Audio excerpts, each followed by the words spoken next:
Hello student, I hope आप सभी लोग अच्छे होंगे। Welcome back our YouTube channel Ashish Tiwari. आज की इस वीडियो में हम बात करेंगे भारत का इतिहास 1550 से 1700। इस सब्जेक्ट की फर्स्ट वीडियो के बारे में बात करेंगे। ये बीए प्रोग्राम के फोर्थ सेमेस्टर का माइनर सब्जेक्ट है हिस्ट्री ऑफ इंडिया। तो सबसे पहले हम इसके सिलेबस को डिस्कस कर लेते हैं।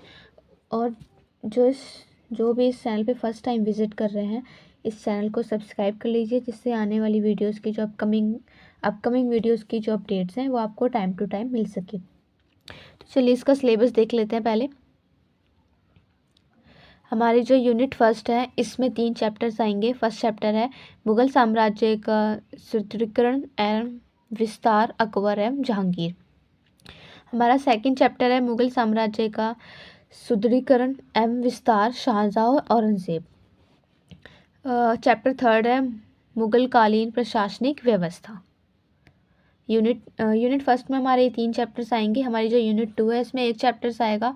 चैप्टर फोर्थ है अकबर से औरंगजेब का मुगल साम्राज्य तक राजपूत संबंध और विचारधारा एवं धार्मिक नीति। जो हमारी यूनिट थर्ड है, उसमें 2 चैप्टर्स हैं। 17वीं सदी का संक्रमण मराठा साम्राज्य 1550 से 1700 तक, और 17वीं सदी का संक्रमण सिख साम्राज्य। इसमें मराठा साम्राज्य के बारे में, ये सिख साम्राज्य के बारे में 1500 से 1700 तक। यूनिट 4 है, उसमें 2 चैप्टर्स हैं। ताजमहल और लाल किले के विशेष संदर्भ में मुगल वास्तुकला। चैप्टर 8 है मुगल चित्रकला। और हमारी जो यूनिट 5 है, इसमें भी 2 चैप्टर है। मुगल समाज, संस्कृत और धर्म, सूफीवाद और नक्शबंदी के बारे में। चैप्टर 10 है दक्कन का लोकप्रिय साहित्य, चक्कीनामा और चरखानामा। यूनिट जो हमारी 6 है, उसमें भी 2 चैप्टर है। चैप्टर 11 है मुगल कालीन अर्थव्यवस्था, व्यापार एवं वाणिज्य। चैप्टर 12 है मुगल कालीन गैर ऋषि उत्पादन, हस्तकला एवं तकनीक। तो आज की इस वीडियो में हम बात करेंगे हमारे फर्स्ट चैप्टर के बारे में। फर्स्ट चैप्टर का नाम है मुगल साम्राज्य का सुदृढ़ीकरण एवं विस्तार, अकबर एवं जहांगीर के बारे में हम बात करेंगे। तो जो हमारा जो फर्स्ट चैप्टर है, जो हमारा सेकंड चैप्टर है, दोनों सेम ही है। इसमें अकबर एवं जहांगीर के बारे में हमें बताना है। और जो हमारा जो सेकंड चैप्टर है, ये देख लीजिए, सेकंड चैप्टर है, इसमें हम शाहजहां और औरंगजेब के कार्यों, उनके शासन करने के तरीकों के बारे में हम बताएंगे। सबसे पहले देख लेते हैं अकबर और जहांगीर, जो हमारे फर्स्ट चैप्टर में बताया गया है। तो चलिए आगे बढ़ते हैं। इसका उद्देश्य क्या है? तो जो इस अध्ययन का जो मुख्य उद्देश्य है ना, ये अकबर के शासनकाल, उनकी जो प्रशासनिक और उनके सैन्य, जो उनकी नीतियाँ हैं, उनके काम करने का तरीका है, उनके शासन को संभालने के लिए जो उन्होंने नीतियाँ बनाई थी, उस चीज़ पे बात करेंगे, जिसमें मुगल साम्राज्य के विस्तार, अकबर की रणनीतियाँ और उनकी नीति निर्माण की प्रक्रिया को उनको विश्लेषण किया जाएगा। उसके बारे में ही बताया इस चैप्टर के अंदर। इंट्रोडक्शन देख लेते हैं कि जो अकबर है, ये 1556 से 1605 भारत के एक महान मुगल सम्राट थे। इन्होंने बहुत ही छोटी उम्र में शासन करना शुरू कर दिया था। उसके शासनकाल में मुगल साम्राज्य अपनी चरम सीमा तक पहुंचा था। उसने धार्मिक सहिष्णुता, कुशल प्रशासन और एक सशक्त सैन्य नीति अपनाकर साम्राज्य को संगठित बनाया था। अकबर के शासनकाल की भारत के मध्यकालीन इतिहास में स्वर्णयुग युग कहा जाता है। स्वर्णयुग क्या कहा जाता है? स्वर्णयुग। तो ये इंपॉर्टेंट लाइन है, इसको भी आप लिख सकते हो। कि नेक्स्ट पॉइंट है कि सैन्य इतिहास की क्या प्रकृति थी। जो सैन्य इतिहास युद्ध है, विजय शासन की उन प्रक्रियाओं का अध्ययन करता है जो किसी भी साम्राज्य को स्थिरता प्रदान करती हैं। अकबर ने अपने शासनकाल में कई युद्ध लड़े थे और अन्य सफल सैन्य रणनीतियों से मुगल साम्राज्य को उन्होंने विस्तार किया था। अकबर का अब हम इस पॉइंट में क्या पढ़ेंगे, जो अकबर का जो राज्यारोहण है, राज्य संभालने के तरीके, उन्होंने क्या चुनौतियां, विजय अभियान और मुगल साम्राज्य का विस्तार में हम इसको पढ़ेंगे। तो जो अकबर का राज्यारोहण क्या है, अकबर का जन्म 15 अक्टूबर 1542 को उमरकोट के सिंध में हुआ था। हुमायूं की मृत्यु के बाद 1556 में 13 वर्ष की आयु में अकबर गद्दी पर बैठ गए थे। मतलब मैंने बताया कि जो अकबर हैं, ये मुगल साम्राज्य के सारे जो मुगल साम्राज्य के सारे जो बादशाह हैं उन सब में से ये सबसे छोटे उम्र के, ये जल्दी से अपनी गद्दी पर बैठ गए थे, क्योंकि इनके पिता जो हुमायूं थे, इनकी मृत्यु होने के बाद ही उस 13 वर्ष की आयु से ही ये राजगद्दी पर बैठ गए थे। तो जो बैरम खान को संरक्षण और सरप्रस्त नियुक्त किया गया था, जिससे प्रारंभिक जो शासन है उसको चलाया जा सके। बैरम खान का राज्य प्रतिनिधित्व उनकी चुनौतियों का सामना था। जब बैरम खान ने पानीपत के दूसरे युद्ध 1556 में अकबर के लिए हेमू को हराया था। अकबर के शासन की शुरुआती चुनौतियां, जो अफगान राजपूत शासकों का विरोध हुआ, धार्मिक और सामाजिक अस्थिरता आई, आर्थिक समस्याएं आई। 1560 में अकबर ने बैरम खान को हटा दिया और सत्ता की पूरी जो बागडोर है वो खुद संभाल ली। ठीक है, अकबर ने जो 1560 में बैरम खान को हटा दिया और सत्ता की पूरी बागडोर वो खुद संभालने लगे। तो जो अकबर की उत्तर पश्चिमी नीतियां क्या थी? अकबर ने काबुल, कंधार और बलूचिस्तान तक अपना शासन फैलाया था। उन्होंने अफगानों और पठानों को अपने शासन के अंतर्गत लाने के लिए सैन्य अभियान भी चलाए थे।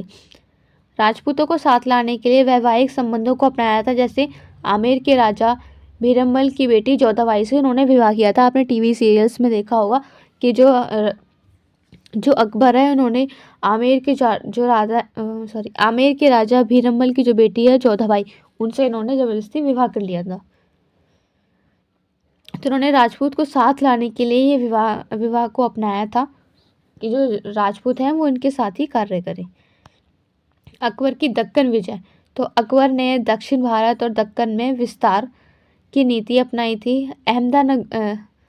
अहमदनगर, बीजापुर और गोलकुंडा के सुल्तानों से इन्होंने संघर्ष किया था। 1601 में खानदेश और अहमदनगर पर इन्होंने विजय भी प्राप्त कर ली थी। तो ये इनकी कुछ विजय प्राप्त हुई थी। इन सब चीज़ों पे अकबर ने दक्षिण भारत में विस्तार की नीति को अपनाया था। और इन सब राज्यों में ये नाम याद रख लेना कि अहमदनगर, बीजापुर, गोलकुंडा के सुल्तानों ने संघर्ष किया और खानदेश और अहमदनगर पर उन्होंने विजय भी प्राप्त कर ली थी। किस ईयर में की थी? 1601 में। अकबर की प्रशासनिक नीति क्या थी? अकबर की प्रशासनिक नीति क्या थी उसको देखते हैं। मनसबदारी प्रणाली। तो सेना और प्रशासन को संगठित करने के लिए उन्होंने मनसबदारी व्यवस्था को उन्होंने लागू किया था।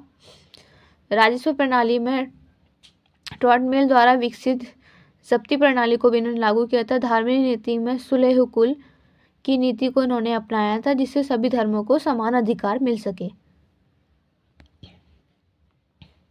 ये याद करना कि कौन सी नीति को उन्होंने अपनाया था? सुलह कुल। तो अबुल फजल का अकबर के साम्राज्य निर्माण में क्या योगदान था? तो जो अबुल फजल है, ये अकबर का प्रमुख सलाहकार और इतिहासकार था। उसने अकबरनामा और आईने अकबरी लिखी थी, जिसमें अकबर की नीतियों की जानकारी भी मिलती है। अबुल फजल ने अकबर की धार्मिक सहिष्णुता और प्रशासनिक सुधारों को बढ़ावा भी दिया था। अकबर की सैन्य नीतियाँ क्या थी? तो अकबर की सैन्य नीतियाँ, उसने एक मजबूत स्थायी सेना तैयार की थी। मनसबदारी प्रणाली से सैन्य संगठन की उन्होंने व्यवस्था की थी, जिसमें तोपखाने, घोड़सवार सेना और नौसैनिक बल को भी इन्होंने विकसित किया था। उसने युद्ध में रणनीतियाँ और कूटनीतियों का कुशलता से उन्होंने उपयोग करना सिखा था। उन्होंने युद्ध में कई नई रणनीतियाँ उन सबको इस्तेमाल करना सिखाया, कैसे कैसे इन हथियारों को उपयोग करना चाहिए, इन सब के बारे में अपने सैनिकों को नीतियाँ दी, उनको अपनी योजनाएं बताई। कुलीन वर्ग में क्या कहता था? तो अकबर के जो शासनकाल में ना, कुलीन वर्ग में राजपूत आते थे, अफगान, तुर्क, ईरानी अधिकारी शामिल थे। हाँ, तो नेक्स्ट है कि उसने राजपूतों को उच्च पदों पर नियुक्त भी किया था, सामाजिक और समरसता स्थापित भी की थी। जहांगीर का परिचय। तो अकबर के बाद उसका पुत्र जहांगीर 1605-1627 गद्दी पर बैठा था। जहांगीर न्यायप्रिय शासक था और उसकी न्याय की जंजीर भी प्रसिद्ध थी। तो उसके शासनकाल में मुगल का प्रभाव और मजबूती हो गया। अकबर के बाद जहांगीर था, जिन्होंने मुगल शासन का जो शासनकाल है उसको और भी मजबूत बनाया था। सैन्य विजय की इनकी रणनीति क्या थी जहांगीर की? तो जो राजपूत हैं उनके साथ मिलकर उन्होंने मजबूत गठबंधन बनाए थे। दुश्मनों को हराने के लिए कूटनीति विवाह संबंधों को सहारा लिया था। तोपखाने के घोड़सवार सेना का भी इन्होंने विस्तार किया था। तोपखाने और घोड़सवार सेना को भी इन्होंने इसमें भी लिया था। और बड़ी जो प्रशासनिक इकाइयों को छोटे छोटे भागों में इन्होंने विभाजित किया था ताकि नियंत्रण आसानी से हो सके। निष्कर्ष क्या है इस चैप्टर का कि जो अकबर का जो शासन भारतीय इतिहास में एक महत्वपूर्ण दौर था।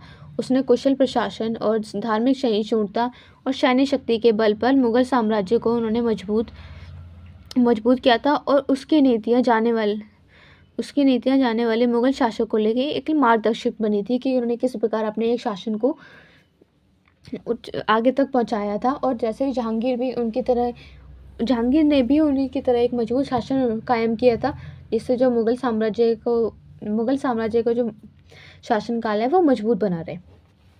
इसके संक्षिप्त नोट्स देख लेते हैं कि जो अकबर की नीतियाँ हैं, मैंने पूरे चैप्टर में जो पढ़ाया है उसको हमने पॉइंट वाइज ले लिया है।